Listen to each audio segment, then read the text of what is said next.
Video में आपका स्वागत है।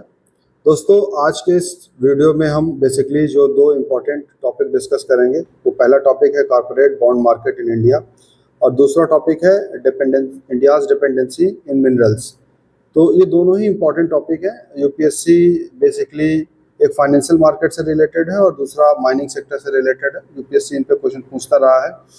हम प्रयास से करेंगे कि जो भी टर्म्स और जो भी इसमें प्रोविजंस है आपको बेहतर तरीके से समझा दें, जिससे यदि यूपीएससी में कोई क्वेश्चन आता है तो आप उसको अच्छे से कर पाएँ। दोस्तों, पहला जो टॉपिक है हमारे पास वो है corporate bond market in India. देखिए, किसी भी कंपनी के पास, किसी भी कॉर्पोरेशन के पास दो तरीके से फाइनेंस जुटाने का साधन होता है। पहला होता है उसका, जिसको बोलते हैं इक्विटी, और दूसरा होता है डेट। डेट का मतलब क्या हो गया? कर्ज। तो इक्विटी का मतलब हो गया कि जो भी पैसा आपके साथ लगा रहा है वो आपके साथ शेयर होल्डिंग कर रहा है, मतलब आपके साथ लगभग पार्टनरशिप में है। जबकि डेट में क्या होता है कि आपको कर्जा दे रहा है, कर्ज के रूप में पैसा दे रहा है। तो डेट मार्केट का ही एक इंस्ट्रूमेंट है कॉर्पोरेट बॉन्ड मार्केट। तो कई सारे डेट मार्केट हैं, इसमें देख लेते हैं। जैसे कमर्शियल पेपर है, वो भी डेट मार्केट का ही हिस्सा है। सर्टिफिकेट ऑफ डिपॉजिट्स है, वो भी डेट मार्केट का हिस्सा है। गवर्नमेंट सिक्योरिटीज़ होती हैं, वो भी डेट होती हैं। कॉर्पोरेट बॉन्ड्स हैं, ट्रेजरी बिल्स हैं, स्टेट डेवलपमेंट लोन्स हैं। तो ये बेसिकली डेट मार्केट का हिस्सा होती है। इक्विटी का मतलब हो गया कि शेयर्स। तो नीति आयोग ने एक रिपोर्ट जारी करी थी दिसंबर 2025 में और कहा था कि इंडिया में जो कॉर्पोरेट मार्केट है वो डीपन हो रहा है। डीपन का मतलब है कि डेवलप हो रहा है बट अच्छे से।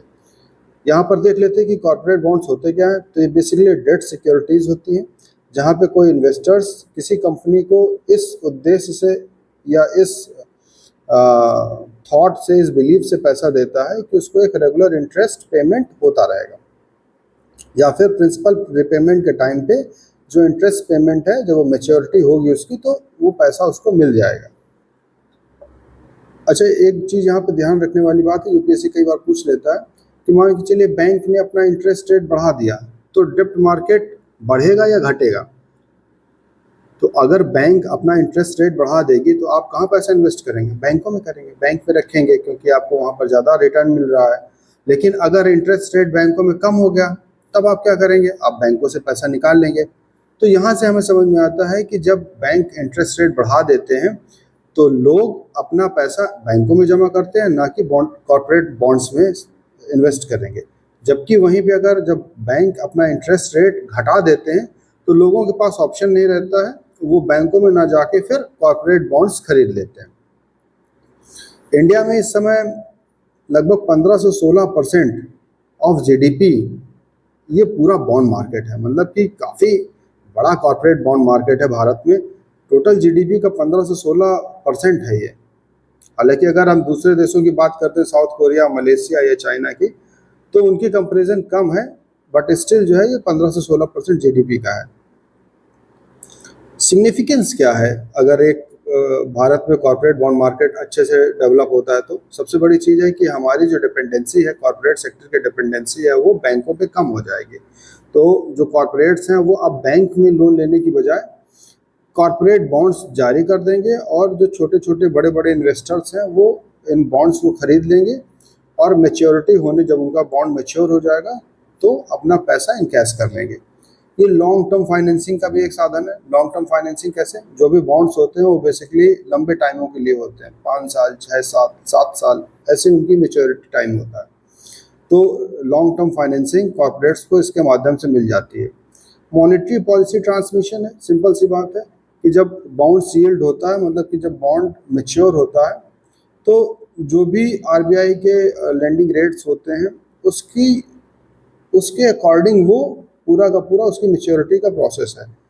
तो अगर मान के चले कि आरबीआई अपने रेट्स बढ़ाता है तो उसी हिसाब से बॉन्ड मार्केट भी अपने रेट्स को अप एंड डाउन करता रहता है। अगर नहीं करेगा तो फिर लोग कॉर्पोरेट बॉन्ड्स को खरीदेंगे नहीं। अर्बन डेवलपमेंट के लिए एक अल्टरनेट मैकेनिज्म है। सरकारों के पास इतने पैसे नहीं होते कि अर्बन इंफ्रास्ट्रक्चर में लगा सके पब्लिक सर्विसेज को प्रोवाइड करने के लिए।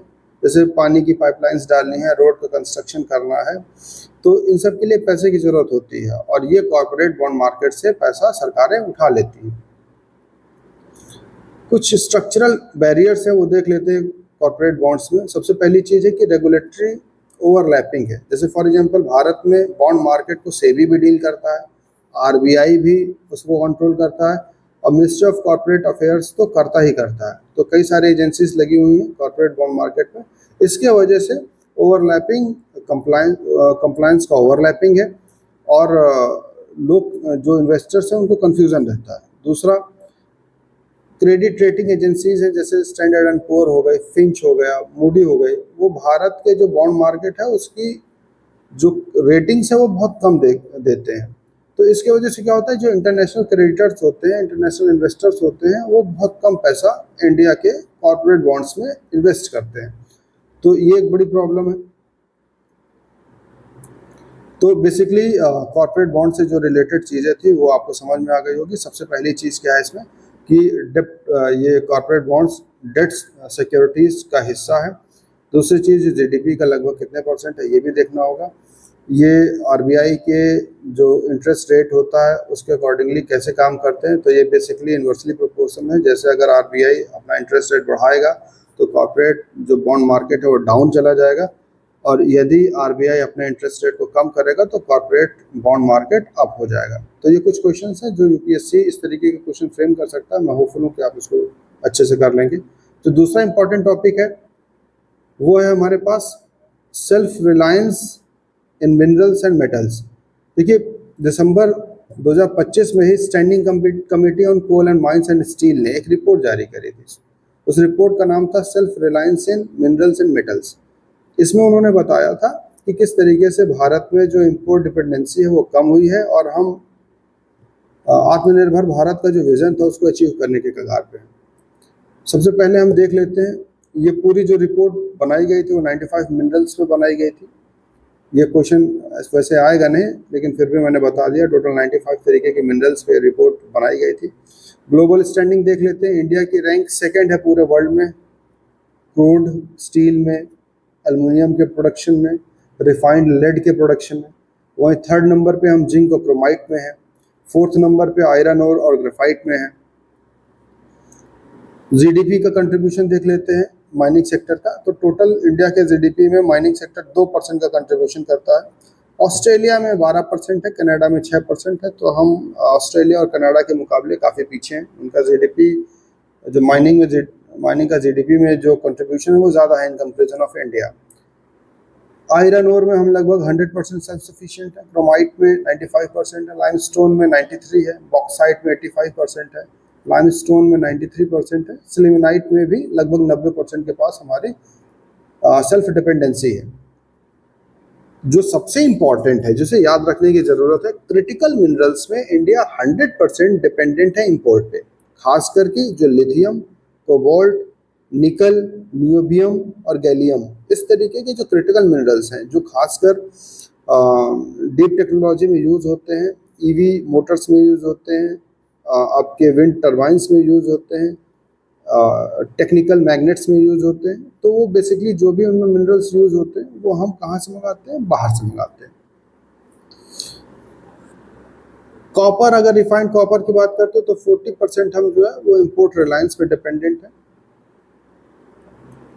यहाँ पर एक टर्मिनोलॉजी आ रही है क्रिटिकल मिनरल्स और रेयर अर्थ मिनरल्स की, देख लेते हैं दोनों होते क्या।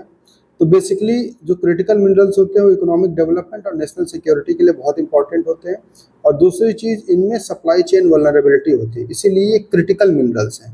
क्योंकि सप्लाई चेन वल्नरेबिलिटी है, इसका मतलब है कि हम टोटली इसके लिए इंपोर्ट पर डिपेंडेंस है, किसी अन्य देश पर डिपेंडेंस है। अगर वो देश भेजना बंद कर देगा तो क्या हो जाएगा हमारे लिए, वो मिनरल्स मिलना क्रिटिकल हो जाएंगे, इसीलिए इसको क्रिटिकल मिनरल्स बोलते हैं। तो 30 टाइप्स के क्रिटिकल मिनरल्स को आइडेंटिफाई किया गया है। इनमें से 24 को mines and minerals development regulation act MMDR का फर्स्ट शेड्यूल के पार्ट डी में रखा गया है। तो क्वेश्चन आ सकता है कि MMDR एक्ट ने कितने क्रिटिकल मिनरल्स को रिकॉग्नाइज किया है, इसका आंसर है 24।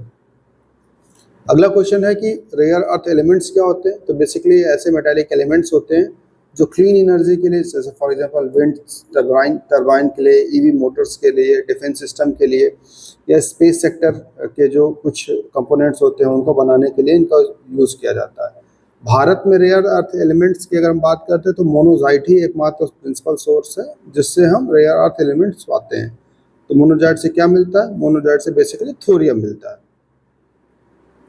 चैलेंजेस क्या है सेल्फ सफिशिएंसी पाने के? सबसे बड़ा चैलेंज है कि हमारे यहाँ रेगुलेटरी डिलेज है, एनवायरमेंटल क्लियरेंस मिलने में, फॉरेस्ट क्लियरेंस मिलने में डिले होता है, इनएडिक्वेट प्रोसेसिंग है। जैसे फॉर एग्जांपल हमारे पास रिफाइनिंग कैपेसिटी इतनी प्रॉपर नहीं है, प्रोसेसिंग कैपेसिटी भी हमारे पास प्रॉपरली डेवलप्ड नहीं है।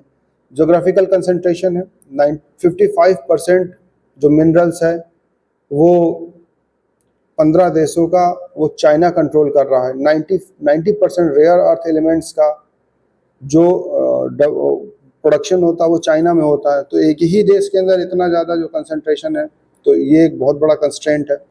टेक्नोलॉजिकल गैप है हमारे पास, लैक ऑफ जो हाईटेक या डीप टेक माइनिंग सेक्टर में हमारे पास है, मतलब हमारे पास टेक्नोलॉजी इतनी प्रॉपर नहीं है। कुछ पॉलिसी इनिशिएटिव्स लिए गए हैं भारत सरकार द्वारा सेल्फ रिलायंस बढ़ाने के लिए। पहला है MMDR एक्ट। MMDR एक्ट में बताया गया था कि अब ट्रांसपेरेंट तरीके से ई ऑक्शनिंग की जाएगी और नए तरीके के एक्सप्लोरेशन लाइसेंस दिए जाएंगे क्रिटिकल मिनरल्स को एक्सप्लोर करने के लिए। एक स्ट्रेटेजिक एक्विजिशन बोर्ड के मतलब एक्विजिशन के लिए काबिल नाम का ऑर्गेनाइजेशन बनाया गया। ये काबिल होता क्या है? काबिल बेसिकली एक जॉइंट वेंचर है जो NALCO, national aluminium limited company, दूसरा एक है HCL हिंदुस्तान कॉपर लिमिटेड और तीसरा है MECL mineral exploration consultancy limited. इन तीनों ने मिलकर काबिल बनाया। तो काबिल का फुल फॉर्म क्या है? खनिज विदेश इंडिया लिमिटेड करके कंपनी है। ये विदेशों में मिनरल्स को एक्सप्लोर करने के लिए वहाँ से प्रोजेक्ट लेती है। फॉर एग्जांपल अभी प्रेजेंट में लिथियम और कोबाल्ट के लिए अर्जेंटीना और चिली में प्रोजेक्ट ले रखा गया है। ऑफशोर माइनिंग क्या होती है? ऑफशोर माइनिंग का मतलब हो गया समुद्र के अंदर माइनिंग करना। तो basically 13 offshore blocks polymetallic nodules और पॉलीमेटेलिक सल्फाइड्स के एक्सप्लोरेशन के लिए हमने एलोकेट किए हैं। इंटरनेशनल कोऑपरेशन के लिए हमने यूएस के साथ मिनरल सिक्योरिटी पार्टनरशिप कर रखी है, जिससे कि ग्लोबल जो सप्लाई चेन है वो सिक्योर रहे और प्रॉपरली मेंटेन रहे। कुछ रिकमेंडेशंस हैं वो इम्पॉर्टेंट है देखने के लिए, जैसे अर्बन माइनिंग और सर्कुलर इकोनॉमी। तो अर्बन माइनिंग क्या होती है? अर्बन माइनिंग का मतलब हो गया कि जो भी शहर में जो वेस्ट प्रोडक्ट निकलता है, जैसे फॉर एग्जांपल आपका लैपटॉप खराब हो गया, आपकी मोबाइल खराब हो गया, आपका टीवी खराब हो गया, LCD खराब हो गए, तो इसके अंदर जो सिलिकॉन होता है, गैलियम होता है, इंडियम होता है, तो इनका आप जो सर्कुलर इकोनॉमी में लगे हुए लोग हैं, मतलब कि जो कबाड़ के काम में लगे हुए लोग हैं, उसको निकाल लेते हैं और उस वेस्ट प्रोडक्ट से जो क्रिटिकल मिनरल्स होते हैं उसको एक्सट्रैक्ट कर लेते हैं, छांट लेते हैं। तो एक ये हो गया आपका। EV बैटरीज एक इम्पॉर्टेंट सोर्स है अर्बन माइनिंग का। तो बेसिकली इस पूरे प्रोसेस को सर्कुलर इकोनॉमी बोलते हैं। सर्कुलर इकोनॉमी का मतलब हो गया वेस्ट प्रोडक्ट से फिनिश्ड गुड्स बनाना या फिर ज़रूरत की चीज़ें निकालना। तो इसको हमें डेवलप करने की ज़रूरत है इंडिया में।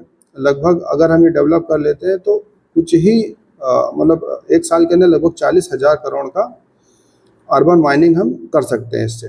तो इस तरीके से हम देख रहे हैं कि जो दोनों टॉपिक थे हमारे पास, एक कॉर्पोरेट बॉन्ड मार्केट और दूसरा जो ये मिनरल माइनिंग का था, इसके जो कुछ प्रोविजंस थे, जो इम्पोर्टेंट प्रोविजंस थे जिसके UPSC में आने की संभावना, हमने बेहतर तरीके से इसको समझ लिया। मैं होपफुल हूँ कि अगर UPSC में कोई क्वेश्चन इससे रिलेटेड आता है तो आप उसको बेहतर तरीके से कर पाएंगे। Thank you.